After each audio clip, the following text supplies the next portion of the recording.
Selamat pagi pemirsa, apa kabar Anda di pagi hari ini?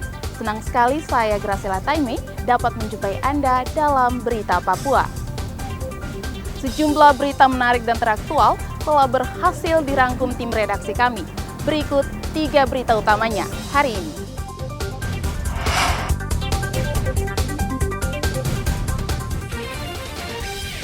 Warga Merauke digegerkan dengan penemuan mayat di jalan raya.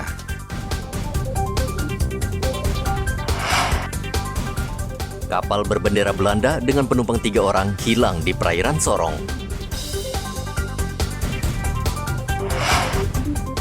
Ribuan polisi dan tentara disiagakan untuk mengamankan kunjungan wakil presiden di Papua.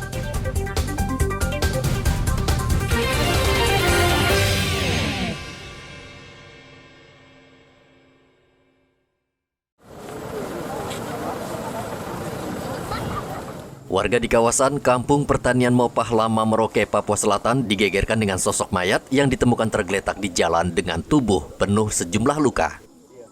Polisi menduga luka tersebut bekas penganiayaan. Di bagian leher korban terdapat luka sayatan.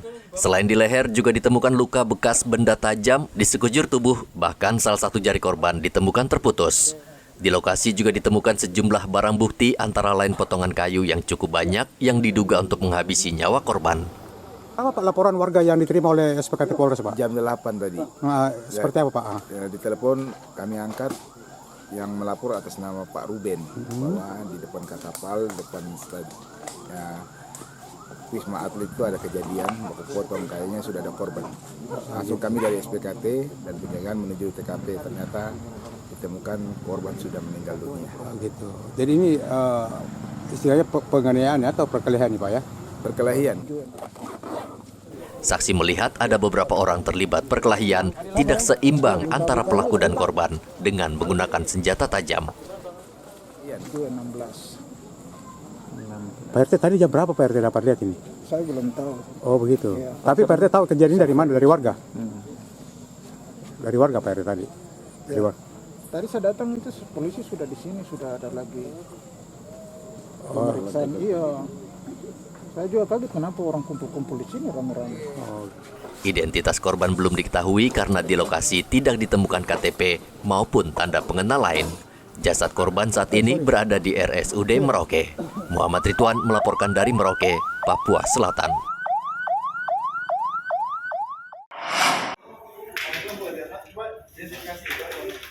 Polres Kaimana menangkap sejumlah warga yang hendak mengibarkan bendera bintang kejora lambang organisasi Papua Merdeka atau OPM. Polisi langsung ke lokasi setelah mendapat laporan dari warga tentang rencana pengibaran bendera tersebut. Selain menangkap sejumlah warga, polisi menyita 97 bendera bintang kejora serta umbul-umbul sebagai barang bukti. Setibanya di TKP kita memang mendapati ada beberapa masyarakat yang sedang mengibarkan bendera bintang kejora. Selanjutnya kita langsung mengamankan barang bukti dan terduga pelaku yang melakukan pengibaran tersebut.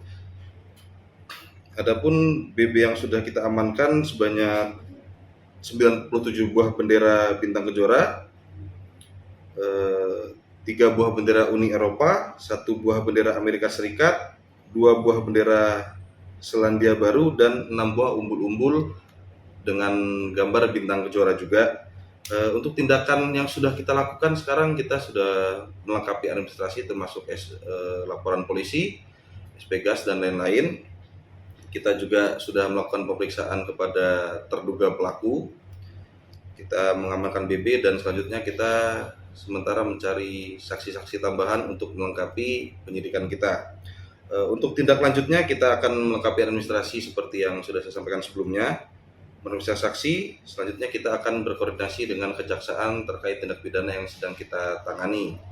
Dan untuk situasi Kaptipmas sendiri, Kapolres Kaimana melalui Bapak Kabak-Op sudah memerintahkan kita untuk patroli skala besar untuk mencegah gangguan Kaptipmas dan mencegah hal ini terjadi lagi.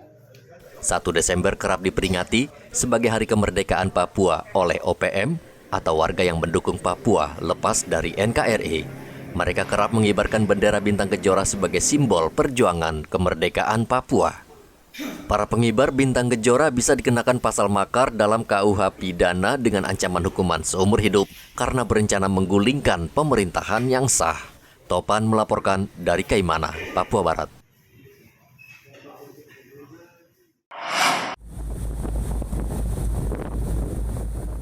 Tim SAR Sorong hingga saat ini masih melakukan pencarian kapal layar Saling Vessel Dulce berbendera Belanda yang dilaporkan hilang kontak di perairan Sorong. Kapal tersebut membawa 3 penumpang warga negara Belanda. Mereka bertolak dari Sorong pada 16 November menuju Australia, namun sejak Ahad kemarin komunikasi terputus sehingga diduga kapal mengalami musibah. Tim SAR mengerahkan 2 kapal untuk melakukan pencarian di sekitar perairan Sorong, namun hingga saat ini belum membuahkan hasil. Topan melaporkan dari kota Sorong, Papua Barat.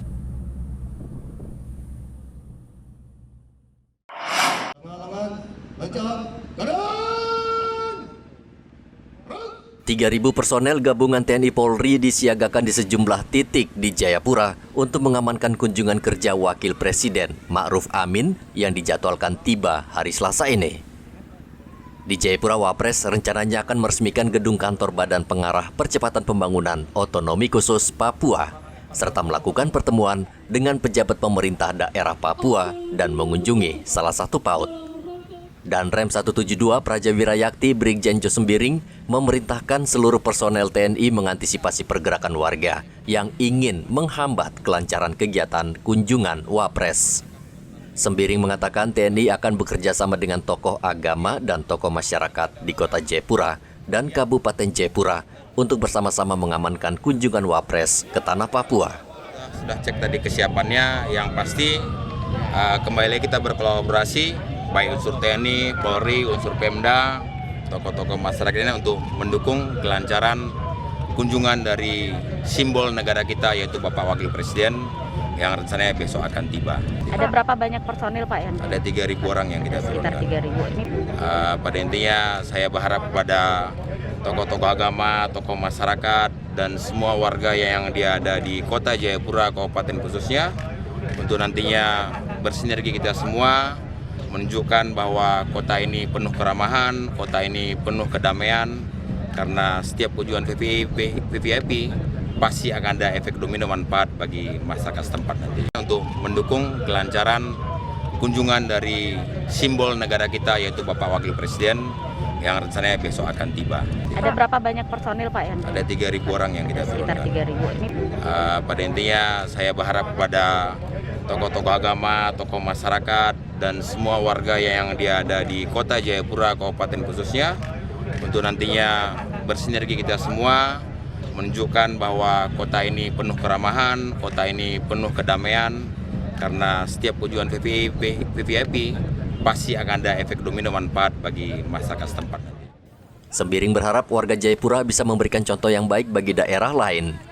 Ia meminta warga yang ingin bertemu Wapres sesuai dengan prosedur dan tidak menerobos pengamanan presiden seperti insiden di Bali.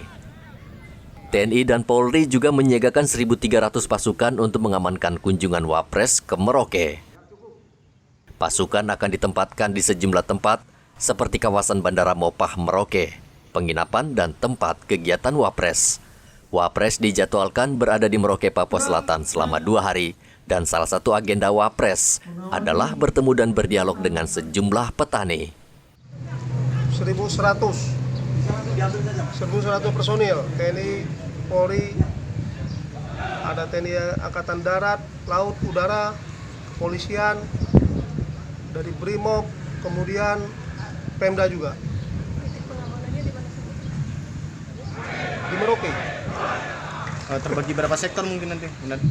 Ada beberapa sektor lah, bisa 3, bisa 4, bisa 5, bisa 10. Setelah kunjungan ke Papua Selatan, Wapres akan bertolak menuju Papua Barat. Hendra dan Muhammad Ridwan melaporkan dari kota Jayapura dan Merauke.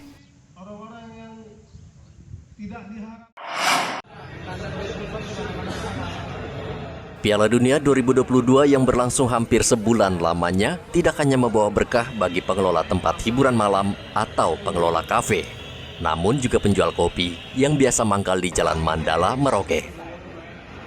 Penjual kopi di daerah ini cukup cerdik memanfaatkan perhelatan sepak bola yang berlangsung hanya 4 tahun sekali ini. Mereka menggelar nonton bareng dan setiap pengunjung wajib membeli secangkir kopi seharga Rp10.000. Kami menayangkan dari partai pertama sampai dengan akhir. Kalau kita di wilayah Papua sendiri dimulai dari jam 7 sampai nanti jam 6 pagi. Dan antusias sendiri untuk masyarakat Merauke yang menikmati Piala Dunia ini cukup banyak ya. Karena mereka fans terhadap beberapa negara. Di antaranya ada yang Brasil, Argentina, dan juga Belanda, Arab Saudi, dan juga Prancis. Dan kegiatan ini tentunya sangat berdampak ya buat kami pelaku usaha ekonomi mikro, karena ini menjadi daya tarik tersendiri bagi kami yang memiliki usaha warung kopi. Dan tentunya kami di sini menawarkan pelanggan yang ke kedai kami tanpa membayar tiket masuk, namun kami memberikan kopi mutik agar dapat membantu perputaran penjualan kopi kami. Selama Piala Dunia, warung kopi ini tidak pernah sepi. Pengunjung berdatangan karena akses menonton Piala Dunia di Merauke sangat sulit, sehingga tidak ada pilihan bagi warga yang mencintai sepak bola. Udah berapa lama nonton bareng ini dengan teman-teman? Bukan nonton di sini, saya selalu hadir. Selalu hadir, baik. Kenapa pilih Arab Saudi, Mas? Karena Asia. Oh, Asia ya, baik. Asia kita hebat. Oh ya, terus kenapa harus datang nonton bareng di kedai Rumah Kopi Dua Warung ini? Ya, selain kita bisa nobar, kita ada kopi. Kopi yang dari daerah saya sendiri, Mutim. Oh. Banyak yang berharap Piala Dunia sedikit banyak bisa menjadi awal yang baik untuk memacu semangat untuk UMKM agar bangkit kembali setelah terpuruk dihantam pandemi selama 2 tahun. Muhammad Ridwan melaporkan dari Merauke, Papua Selatan.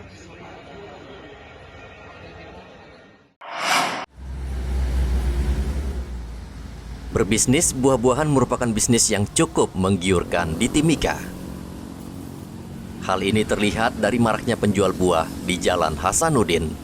Kawasan ini memang kerap dikunjungi pembeli untuk mencari berbagai jenis buah di Timika yang sebagian didatangkan dari luar Timika. Sejumlah pedagang buah mengatakan bisa meraup keuntungan besar, seperti Syarif yang sudah 5 tahun menggeluti bisnis berjualan buah. Ia mengaku bisa meraup keuntungan kotor antara 3 hingga 5 juta rupiah per hari. Ia menjual berbagai jenis buah-buahan dari luar Mimika, seperti mangga, jeruk, anggur, alpokat, dan beberapa buah-buahan lainnya. Buah tersebut didatangkan dari Jawa, Maumere NTT, Merauke, dan Tual, Maluku Tenggara. Sedangkan buah semangka, melon, dan pepaya dibeli dari petani lokal. Buah semangka misalnya dijual seharga Rp15.000 per kilo sesuai dengan jumlah pasokan. Sementara buah yang berasal dari luar Mimika seperti mangga dan jeruk lebih mahal, yakni Rp35.000 per kilogram, dan buah anggur Rp80.000 per kilogram. Yang begini tuh apel-apel dari Jawa. Kalau buah semangka lokal punya dari sini. Iya. Kalau mangga kadang dari Tuan, dari apa yang mau merah. Cuman buah lokal cuma semangka, pepaya, melon, itu saja. Untuk yang lokal. Di sini, yang di Timika punya tuh. Harganya? Tergantung, kalau lagi kosong berarti mahal, kalau lagi banyak kayak begini berarti murah. Kan tergantung dari, kalau di sini stoknya banyak berarti murah. Iya. Itu tergantung, kadang ramai, kadang sulit. Tidak menentu, kadang pembeli ada banyak, kadang tidak ada, kadang sulit. Kadang 5 juta, kadang 3 juta saja. Syarif dan pedagang buah di Jalan Hasanuddin harus menjamin stok buah cukup. Untuk itu, sebagian keuntungan ia sisihkan untuk membeli buah yang sudah mulai habis. Namun setiap usaha pasti ada resiko. Salah satunya adalah buah mudah membusuk, sehingga mereka harus pintar-pintar menyiasatinya. Dari Mimika, Papua Tengah, Igobat Momolin melaporkan. Penghormatan kepada kepada pembina upacara. Dalam rangka Hari Guru Nasional tahun ini, para guru di Merauke meminta pemerintah agar memperhatikan nasib mereka yang hingga kini masih berstatus sebagai guru honor. Saat ini masih ada guru yang sudah lebih dari 12 tahun mengabdi, namun belum juga diangkat sebagai pegawai tetap, sehingga mereka khawatir dan resah dengan masa depan mereka. Di Sekolah Dasar Yapis Merauke misalnya ada lebih dari 10 guru honor yang sudah mengabdi lebih dari 12 tahun. Kepala Sekolah SD Yapis meminta agar pemerintah mengangkat mereka menjadi pegawai tetap. Harapan saya mengharapkan supaya tenaga honorer yang ada di SD Yapis 2 ini bisa terangkat menjadi ASN seperti pada pidato Menteri Pendidikan Nasional. Semoga itu diwujudkan dan bisa membantu SD Yapis 2 mungkin sarana dan prasarana yang bisa mendukung kegiatan pembelajaran di sekolah kami. Jumlah gurunya berapa Bu? Sudah memadai belum? Sudah ada 18, satu tenaga statikus,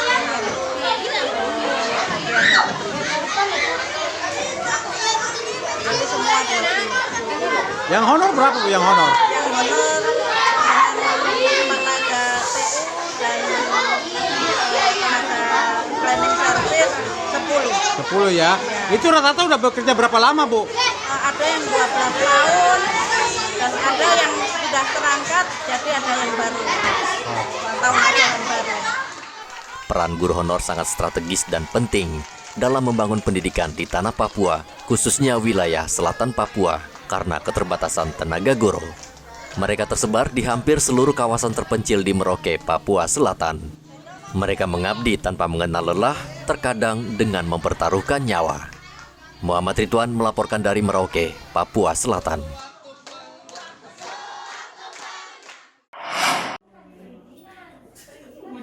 Dinas Kesehatan melalui Puskesmas Karangsenang memberikan pelayanan kesehatan dengan melakukan pemeriksaan penyakit malaria dalam rangka memperingati Hari Korpri. Pemeriksaan dilaksanakan di kantor Dinas Pekerjaan Umum dan Penataan Ruang PUPR, Kabupaten Mimika. Sebanyak 30 pegawai, baik ASN maupun tenaga honorer, diperiksa dan 4 orang diantaranya terdiagnosa malaria, baik tropika maupun tersiana. Selain itu, dalam pemeriksaan juga ditemukan beberapa pegawai memiliki gula darah yang tinggi. Dokter memberikan obat anti malaria untuk diminum dalam beberapa hari ke depan agar bisa sembuh dan beraktivitas kembali. Lakukan itu dari hari Rabu sampai hari ini hari terakhir. Terus kita ini hari terakhir kita lakukan di kantor Dinas Pekerjaan Tenaga Umum dan total pemeriksaannya semua ada 23 dan positifnya berapa? 4 orang, 1 tropika, 3 tersiana, dan kami sudah kasih terapi langsung obat malarianya. Kalau dari hari Rabu kami pemeriksaan gula ada sama pemeriksaan HIV sifilis. Kami dari hari Rabu kita sudah pemeriksaan dengan tensi. Kami sudah pemeriksaan semua. Pemeriksaan malaria ini sebelumnya juga dilakukan di beberapa OPD di Pemda Mimika. Langkah ini merupakan salah satu bentuk pencegahan penyebaran malaria di kalangan ASN dan non-ASN di Pemda Mimika. Malaria merupakan penyakit endemis di Papua, khususnya Mimika. Jumlah penderita malaria di daerah ini tergolong tinggi. Dari Mimika, Papua Tengah, Igobat Momolin melaporkan.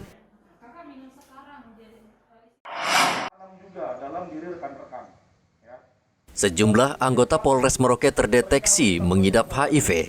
Mereka saat ini didampingi petugas Dokes Polres Merauke.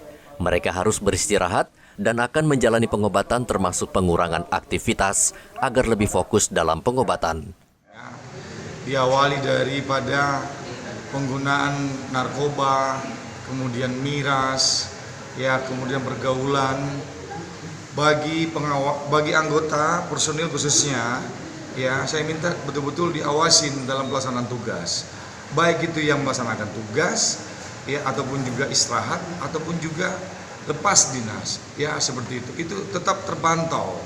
Dalam hal ini, hal-hal yang mungkin dilakukan ataupun juga bisa dilakukan oleh anggota yang negatif ke arah penyakit tersebut. Memang ada anggota saya, yang saat ini terindikasi penyakit tersebut. Ya, tapi sudah saya ambil langkah-langkah supaya Dokes ini ya dan anggota ini Dokes memberikan pengetahuan terkait dengan penyakit yang dialami. Kapolres menginstruksikan seluruh jajarannya agar mewaspadai penularan HIV, seperti tidak mengunjungi kawasan prostitusi dan hidup setia dengan pasangannya. Muhammad Ridwan melaporkan dari Merauke, Papua Selatan. Pemirsa, informasi tadi sekaligus mengakhiri jumpa kita pada pagi hari ini. Saya Graciela Taime, mewakili kerabat kerja yang bertugas menyampaikan terima kasih, selamat beraktivitas, sampai jumpa. Wanyambe.